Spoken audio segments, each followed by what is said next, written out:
First అయితే ఈ video చూడండి. ఇది తమిళ్ సాంగ్ అయితే అనుకుంటా. ఇప్పుడు ఇన్‌స్టాలో ట్రెండింగ్‌లో ఉందని చేశాను. మీకు ఇంట్రెస్ట్ ఉంటే చేసుకోండి, బాగుంటది. అంటే ట్రెండింగ్‌లో కూడా ఉంది. రీచ్ వచ్చే అవకాశం అయితే ఉంటది. నచ్చితే లైక్ చేయండి. ఫస్ట్ అయితే ఒకసారి డెమో చూద్దాం. అవి ఎங்க இருந்தேன்னு தெரியுமாடா பையா டேய் நீ பாட்டு ஏதோ ஒன்ன பேசாதடா பையா டேய்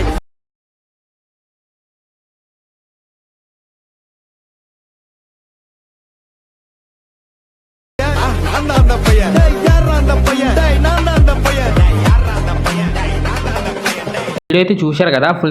ఫుల్ సాంగ్తో ఇన్‌స్టాలో పెట్టాను, వెళ్ళి చూడండి. ఫస్ట్ అయితే ఈ వీడియో కింద డిస్క్రిప్షన్లో ఫుల్ ప్రాజెక్ట్ అలాగే ఒక ఫాంట్ ఉంటుంది. ఇంపోర్ట్ చేసుకొని ఇక్కడ ఫుల్ ప్రాజెక్ట్ ఓపెన్ చేసుకోండి. ఓపెన్ చేసుకుంటే మిస్సింగ్ ఫాంట్ వస్తే మిస్సింగ్ ఫాంట్ వస్తే ఫాంట్ కూడా ఇచ్చాను. డౌన్లోడ్ చేసుకొని యాడ్ చేసుకోండి. మిస్సింగ్ ఫాంట్ అయితే రాదు. ఇక్కడ టెక్స్ట్కి యానిమేషన్ కూడా ఇచ్చాను. ఇక్కడ ఏం చేయకండి, మీరు ఓన్లీ ఇక్కడ ఫొటోస్ యాడ్ చేసుకొని ఎఫెక్ట్ ఇచ్చేస్తే మీ వీడియో రెడీ అయిపోతుంది. ఇక్కడ నేను 2 ఎఫెక్ట్స్ అయితే ఇచ్చాను, ఓకేనా. ఈ 2 ఎఫెక్ట్సే యాడ్ చేసుకోవాలి ఉంటుంది. ఫస్ట్ ఏం చేస్తారంటే మీరు ఫస్ట్ ఒక ఫోటో అయితే ఉంది కదా, దాంట్లో రీప్లేస్ పెట్టుకోండి. ఫస్ట్ ఫోటో మీద ట్యాప్ చేసుకున్న తర్వాత ఇక్కడ కలర్ అండ్ ఫిల్లోకి వెళ్ళి ఇక్కడ మీడియాలోకి వెళ్ళిన తర్వాత ఇక్కడ నుంచి ఫోటో సెలెక్ట్ చేసుకుని పైన +2 మీద ట్యాప్ చేసుకుంటే ఫోటో అయితే చేంజ్ అయిపోతుంది. మళ్ళీ దీంట్లో ఈ సెకండ్ ఫోటో కూడా రీప్లేస్ పెట్టుకోండి. కలర్ అండ్ ఫిల్లోకి వెళ్ళి ఇక్కడ మీడియాలోకి వెళ్ళిన తర్వాత ఈ ఫోటోని కూడా రీప్లేస్ పెట్టుకోండి.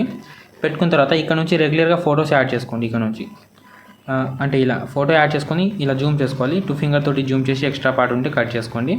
మళ్ళీ వేరే ఫోటో యాడ్ చేయండి. దీన్ని కూడా జూమ్ చేసుకొని ఎక్స్ట్రా పార్ట్ కట్ చేసుకోండి. మళ్ళీ వేరే ఫోటో యాడ్ చేయండి. దీన్ని కూడా జూమ్ చేసి ఎక్స్ట్రా పార్ట్ కట్ చేసుకోండి. ఇలా మళ్ళీ జూమ్ చేసి ఎక్స్ట్రా పార్ట్ కట్ చేసుకోండి. ఇలాగే మీరు లాస్ట్లోకి అయితే అన్ని ఫొటోస్ యాడ్ చేసుకోండి. నేను కొంచెం ఫాస్ట్గా అయితే యాడ్ చేస్తాను. లాస్ట్లో ఒక ఫోటో ఉంది, దీన్ని కూడా యాడ్ చేసుకుంటా.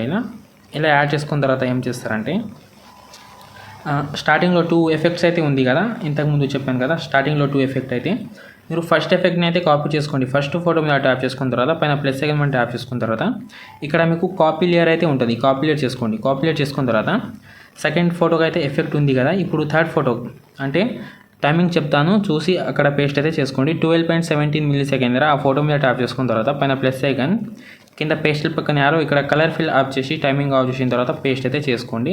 సరిగ్గా వచ్చేస్తుంది. ఒకవేళ సరిగ్గా రాకపోతే మాత్రం పైన 3 డాట్ మీద క్లిక్ చేసుకొని ఇక్కడ ఫిల్ కాంప్రమైజ్ ఏరియా అయితే ఉంటుంది, దాని మీద క్లిక్ చేసుకుంటే ఫిల్ అయితే అయిపోతుంది. మళ్ళీ ఒక ఫోటో గ్యాప్ ఇచ్చేసిన తర్వాత మళ్ళీ ఇంకో ఫోటో 15.02 మిల్లీసెకండ్ వచ్చేసి ఆ ఫోటో మీద ట్యాప్ చేసుకుని పైన +, ఇప్పుడు కింద పేస్టల్ అయితే చేసుకుంటే ఎఫెక్ట్ అయితే వచ్చేస్తుంది. మళ్ళీ ఒక ఫోటో గ్యాప్ ఇచ్చి మళ్ళీ ఇంకో ఫోటో ఒక ఫోటో గ్యాప్ ఇచ్చి ఇంకో ఫోటోకి అయితే పేస్ట్ చేసుకోవాలి. పేస్ట్ చేసుకున్న తర్వాత మళ్ళీ ఒకసారి స్టార్టింగ్లో వచ్చేసండి. ఇప్పుడు సెకండ్ ఎఫెక్ట్ అయితే కాపీ చేసుకోండి. ఫోటో మీద ట్యాప్ చేసుకున్న తర్వాత పైన +, ఇక్కడ కాపీలేట్ చేసుకోండి. కాపీలేట్ చేసుకున్న తర్వాత ఒక ఫోటో గ్యాప్ ఒక ఫోటో ఇప్పుడు ఎన్ని ఫొటోస్ అయితే గ్యాప్ ఉంటుందో అన్ని ఫోటోకి పేస్ట్ చేసుకోవాలి. ఇక్కడ 13.26 మిల్లీసెకండ్ ఈ ఫోటో మీద ట్యాప్ చేసి పైన +, కింద పేస్టల్ పక్కన యారో ఇక్కడ కలర్ ఫిల్ ఆఫ్ చేసి టైమింగ్ ఆఫ్ చేసి పేస్ట్ అయితే చేసుకుంటే ఎఫెక్ట్ అయితే వచ్చేస్తుంది. మళ్ళీ ఒక ఫోటో గ్యాప్ ఇచ్చి మళ్ళీ ఇంకో ఫోటో ఒక ఫోటో గ్యాప్ ఇచ్చి ఒక ఫోటోకి అయితే పేస్ట్ చేసుకోవాలి. మళ్ళీ ఒక ఫోటో గ్యాప్ ఇచ్చి లాస్ట్లో ఒక ఫోటో ఉంటే దీన్ని కూడా పేస్ట్ అయితే చేసుకోండి. చేసుకున్న తర్వాత ఇంతే ఉంటుంది. వీడియో అయితే చాలా సింపుల్గా ఉంటుంది. ఇప్పుడు వీడియోని అయితే పైనుంచి ఎక్స్పోర్ట్ చేసుకోండి. ఇక్కడ మీకు సెట్టింగ్ అయితే ఆప్షన్ అయితే ఉంది కదా, దాని పక్కన ఒక ఆప్షన్ అయితే ఉంటుంది. దాన్ని మీద క్లిక్ చేసుకున్న తర్వాత ఇక్కడ మీరు క్వాలిటీ అయితే తక్కువ పెట్టుకోండి. 720pలో అయితే పెట్టుకొని ఎక్స్పోర్ట్ చేసుకోండి.